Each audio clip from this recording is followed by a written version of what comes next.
Salamlar. 1979 ilində İranda yaşayan millətlər Pəhləvi adlı bir diktator ailəni ölkədən qovdular.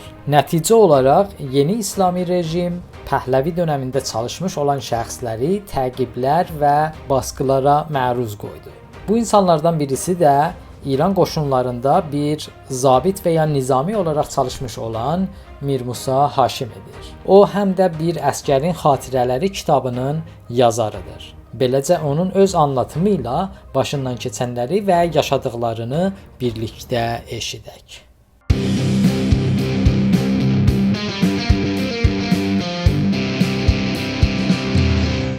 Sizi və dinləyənləri səmimi qəlbdən salamlayıram. 1947-ci ilin aprel ayının 2-sində Mərəndə bağlı olan Yekənkəhliz qəsəbəsində bir kiçik xırdamalik əkinçi ailəsində dünyaya gəlmişəm.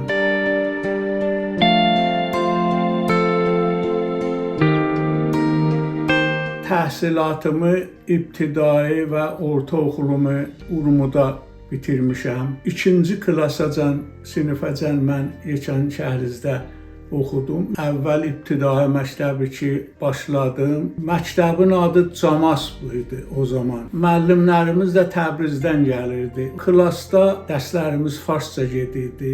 Həqiqətən o kitabları da başa düşmürdük. Yəni bilirsiniz ki, ana dilində deyil, başqa yad dildə adam özü də uşaq təzə başlayıb çox ağırlıq şəraitdə biz o sinifi başa verdik. 3-cü sinifi Urumuda başladım. Elə inanın burada da çətin idi. Başqa bir dildə idi. Uşaqlar, şagirdlər hamısı bu şəraitdə idi, bir istirab halətində. Ümumiyyətlə küçədə, məktəbin həyətində şagirdlər bir-birini elə ana dilimizdə danışardıq. Yəni hər kəs farsça danışsaydı gülərdilər, biraz belə bicür gələrdi. Yəni rəsmi şəkildə hamı öz ana dilində, Azərbaycan türkcəsində bir-birinlə danışardı. Təxmini desək, Azərbaycan əhalisinin və cəmiyyətinin nə qədəri o dövrdə fars dilini danışa bilirdi? Bizim zamanımızda deyə bilərəm 90% bilməzdi. 10-15 kənddə olan aydın 7 dənə savadlı yox idi. Hətta elə fars dilində də öz dilimiz ki yox idi. Öz dilimiz ki kökü ilə qadağanıdır, yasağıdır. Elə fars dilində də çıraqla axtara bilərdin bir savadlı tapasan. Fars dilini bir model işlətmişlər ki, yəni o dili hər kəs bilən elə bir modern bir adamdır. Yəni fərqlidir, üstündür. İran qoşunlarında nə zaman işə başladınız? 1344-cü günəş ili orduya qatılmışam. Ast subay kimi istihdam olmuşam. Bir il dövrədən sonra Urmu ləşkərinə dönüb 15 ilə yaxın bu diviziyanın 3-cü rükündə əməliyyat bölümündə vəzifə daşımışam. Əksəriyyətdə Azərbaycanlı idilər. Elə Təbrizdən, Urmudan, Zəncandan, deyə bilərəm 90% Azərbaycanlı idi bunların. Bunlar orada da bütün rəsmi şəkildə farsı idi hər şey. Amma elə ki o tətil olundu, xidmət qutuldu. Xidmət qutulandan sonra hər şey dönüldü olurdu türkü. Öz içimizdə farsı danışanlar biraz elə qalardılar bu cür həqiqətən. Xalq saxlıdır dili, şifaha dili.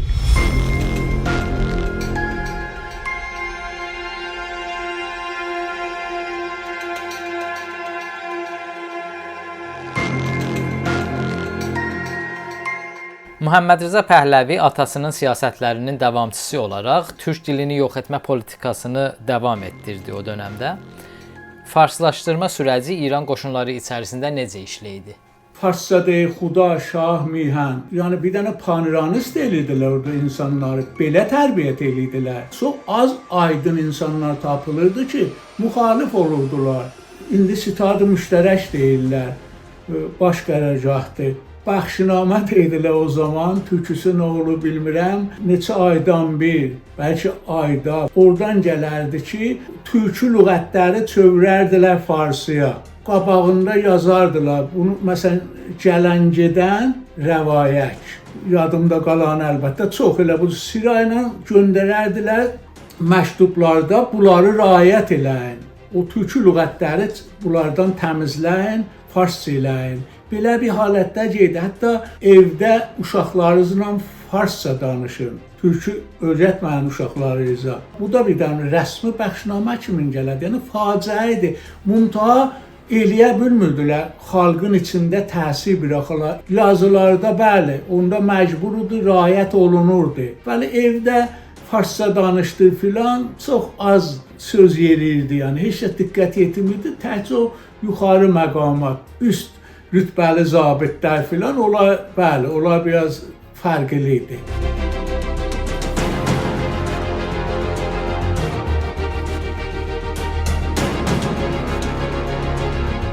21 Azər 1946 ilində Pəhləvi qoşunları Azərbaycanı işğal etdilər. On minlərcə insan sırf siyasi düşüncələrinə görə qətl edildi. Türkçə kitablar yandırıldı, türk dili təhsili yasaqlandı və qadağan oldu. Məhəmməd Rza Pəhləvi Azərbaycanda baş vermiş bu qətliamı, soyqırımı və kültür qırımını Azərbaycan qurtuluşu və ya farsça desək, Ruze Necat Azərbaycan olaraq adlandırdı. Bu insanlıq faciəsini İran qoşunları necə qutlayırdı və ya necə cəşn tuturdular? Həvəslə tuturdular 21 Azəri. Çünki bilmirdilər nə olub. Çünki bütün propaganda ayrı cür təbliğat xalqın beyninə qoymuşdular. Görürsən, Arteşdə də, orduda da heç kəs bilmirdi o şəraitdə. Bilirsiniz, o kitablar ki vardı, hamısı sansorla çıxırdı. O cibi məlumat yoxdur ki, bilək nə mənədir. Təkcə o qədim adamlarıdır ki, bunlar da o qədər milli hökumət dağılandan sonra çətin bir şəraitdə yaşamışdılar. Zindanlara, təbidlərə, sürgünlərə, belə şeylərə məruz qalmışdılar. Onlar da həqiqətən çəkinirdilər.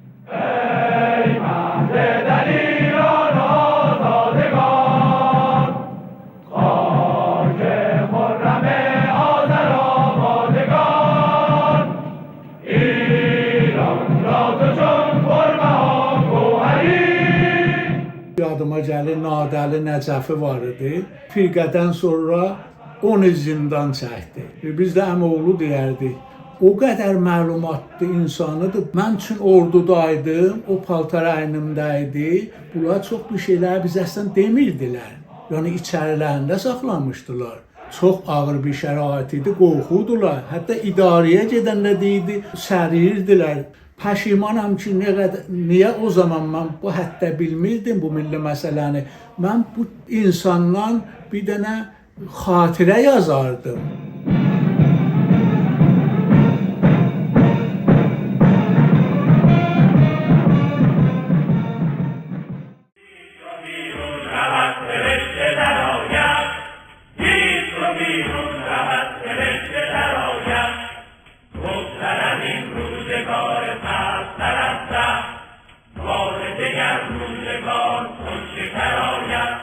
İslam inqilabında nələr oldu, nələr baş verdi? Mənim fikrimə görə inqilabın birinci ili, o zamanlar ki, Bazırqangillər filan var idi, şah zamanından yaxşı idi. Xüsusən xalq-ı müsəlman zamanı demirəm, bütün milli deyildi, amma xalq-ı müsəlman mənim fikrimə görə kitabda da işarə eləmişəm. Orada məsələn Xumeyninin şəklin qoymadılar o qədər o rəsmi yerlərdə.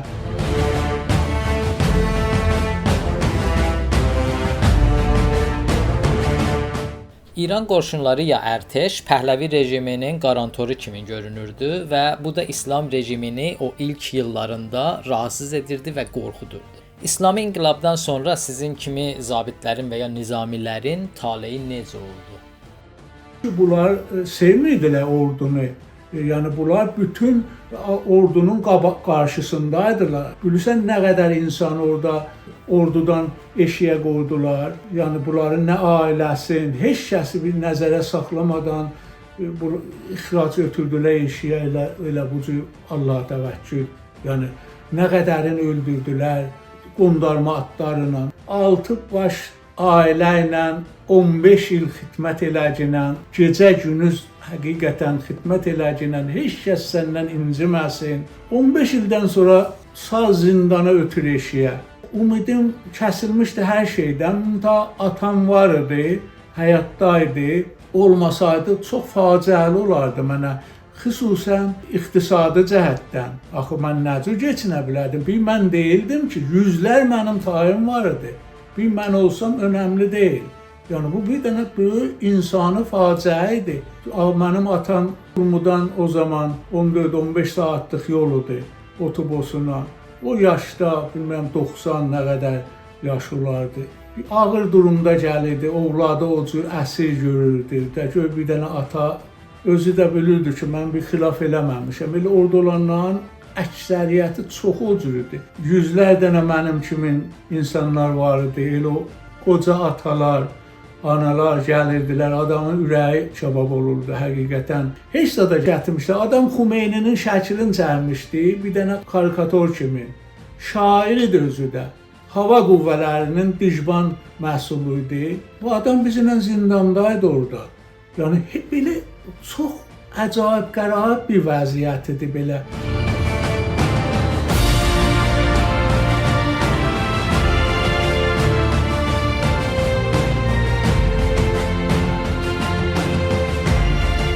Siz xoşagəlməz hər hansı bir hadisəyə və ya edamlara şahid oldunuzmu? Əlbəttə, mən özüm ki 59-un baharında bir dənə şəbəkə adı ilə tutulduq xanada, güya bir dənə qondarma şəbəkə, heç həqiqəti də yox idi. 3 dənə, 5 dənə adam danışır, müxalif, bunlar getdilər, bunun adını qoydular şəbəkə. Ən təmiz, səmimi insanlardan orada, zabitlərdən, astsubaylardan, doğrudan səmimi bir insanlardılar. Bunları yox eləmək üçün. Mən də elə orada o rabitə ilə tutuldum, 6 ay həbsidə qaldım və edam ayağında. O edam olan dostlarım kimi bizi də hökm edamımızı vermişlər. Bundan İran-Ərəq savaşı oldu. Bu Bəni Səd, məsuliyyət buna verildi. Bəni Səd azad elədi. Onlar ki, siyasi baxımdan tutulmuşdular. Hamısını azad elədilər. Mən də onlara, o əf mənə də şamil oldu.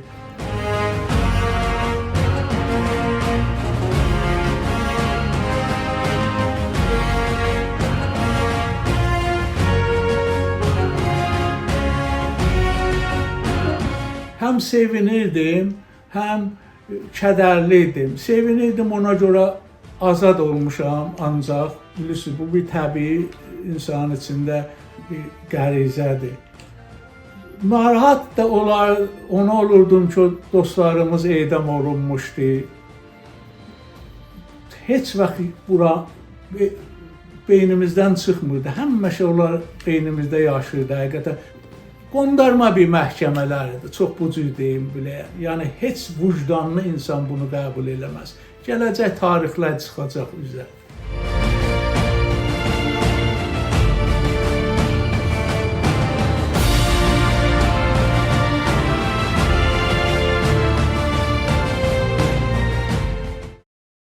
Üzərinizə baskılar davam etdi İran rejimi tərəfindən. Əlbəttə, bunlar ümumiyyətlə onlar ki, elə qədim orduda olmuşdu, hamını, çoxlarını göz altında saxlamışdılar. Atam mənə yardım etdi, bir dənə butik açdım, paltar butiki, orada məşğul oldum. Mən orada da ehsas edirdim məni göz altındayam. Yəni, həyat mənə qaranlıq idi, doğrudan deyim, rahat nəfəs çəkə bilmirdim. Yadımdan çıxmaz. Bir dənə evi gecə idi, axşam çağı, demə damları tutublar, bu bəsicilər, pastorlar filanlar. Bir dənə evi bağlayıblar gülləyə. Getdim evə, qapını bağladıq, otduq içəridə filan. Çünki alnımızda möhür var idi da bizim, hər ad qoya bilərdilər. Səhər baxdıq, gördük, deyirlər bir dənə bu müxaliflərdən idi. Yazıq bir dənə cavan hamamda bunu öldürmüşdülər. Güllə hamamda, hamam eliymiş. Çəkib atmışdılar maşının içinə. Belə mənim evimin, dükanımın ki, yoxunudular bu tikin. Bir 100 metr fasiləmiz vardı, yoxunu. Belə bir hadisələr gəlirdi. Mən də açıq ehtiyat eliydim. Bir dəfə zindana salmışlar, həbsə görmüşdüm, heç zadə öldürürlər bunlar. Çox ehtiyatlardım. Axır zamanlar bir yol mən ehsas elədim ki, bunlar məni də təqib edirlər. Məcbur oldum çıxam da, çünki qala bilməzdim o şəraitdə. Bu dəfə tutsaydılar da heç bir ümid yox idi, yəni. Gəldim Türkiyəyə sığındım. Türkiyədə də elə bunlar gəlirdilər, terror edirdilər. O kitabda işarə eləmişəm. İnsanları orada terror edirdilər həqiqətən. Oraya da elə ehtiyatla yaşardıq. Çox ağır şəkildə. Xatirə kitabınızda yazıbsınız ki, sizin Urumudakı eviniz qəsb edilib. Bu hadisəni açıqlaya bilərsiniz? Eşitmişdim bunu. Adam görmüncə bilmir. Eşitmişdim ki, deyirlər hansı şəhərdə, hansı yerdə bir yaxşı yerlər var, məlumat yığır, ittilaat. Onlar ki, çıxıb gediblər məmləkətdən, yaxşı yerləri var, oraya zoom edirlər əvvəl. Tanırlar, bu kimdir, yoxdur, gedib. Ona görə gəlirlər, əl qoyurlar. Tək mənim evim deyil, bağım deyil, başqalarınınkində. Bir dənə vəkil tutdum, Allah ruhunu şad eləsin, Behnud adında. Məndən də danışdı. Dedi, Haşimi, gedim əvvəl sənin pərvəndəğini alım, görüm sənin günahın nədir. Getmişdi oraya, yazmışdılar dərəcəmi sərhəng, ki, sərhəng deyiləm, ustuvar idi. Xidməti haradaydı, ittilaatda, ki, orada deyildi, mütəxəssis əməliyyat idim. Suvisdə yaşamıram, Sueddə yaşıram. Belə-belə, əslən yazdıqları, o məhkum eləmişlər, onlar da qələt idi. Elə onu bahanə eləmişlər, ev aldılar. Bir gün xanımım getmişdi oraya, qonşu ilə deyir, gedək bir evə baxaq görək bir, sizin adınızla, nə tanırlar. Getmişdi, görmüşdü, oralı deyirlər. Üçlülü bir dənə kürtdü, o alıbdı o ağa, 40 dənə apartman çıxardıbdı. Sənət də İsveçdə, Sueddə mənim yanımdadır, rəsmi sənədi yəni. Sonralıqlarda da bir də tikə alma bağımız var idi, Yorğanlı kəndi var Rəvzə çayında. Ona bir nəfər gedib duvar çəkib. Bölürlər, bölüşdürürlər öz adamlarına. Evin də vəsailin əsasını da yığışdırıb talib aparıblar. Hələ ev heç, evin içində mənim tamamı şəxsi həyat zindagimi, uşağımın şəklinəcən, paltarınacən, bütün silib süpürüb aparıblar. Yəni bu vəziyyətlə ki, heç cürəsini, yəni xatirəmi siliblər oradan bir dəfəlik. Bunu yəni heç cürəsini insan bağışlaya bilməz ki.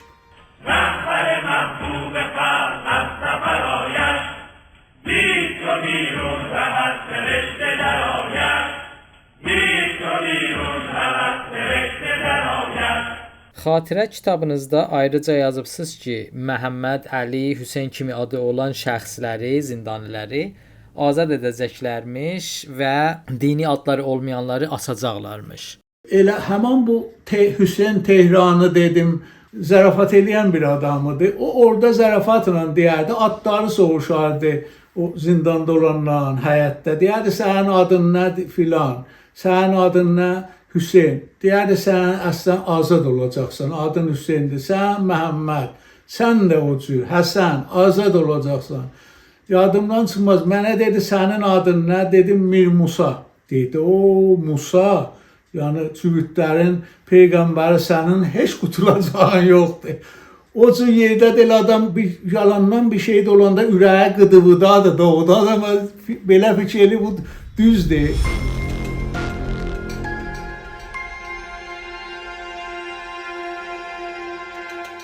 Belə bir söz vardır, tarix hər zaman təkrar olar. 1946 ilində Azərbaycanda türk kitablarını yandırıb, on minlərcə insanı qətl edən Pəhləvinin əksləri və fotoğrafları 1979 ilində od içində yanıb kül oldu. Daha öncəki videomuzda insan hüquqlarının nə olduğunu bəhs etmişdik. İnsan hüquqları üzərinə qurulmuş adil bir sistemin yaranması diləyi ilə bir sonraki görüşədək xoşça qalın. Bizim YouTube və Instagram kanallarımıza abunə olmayı unutmayın.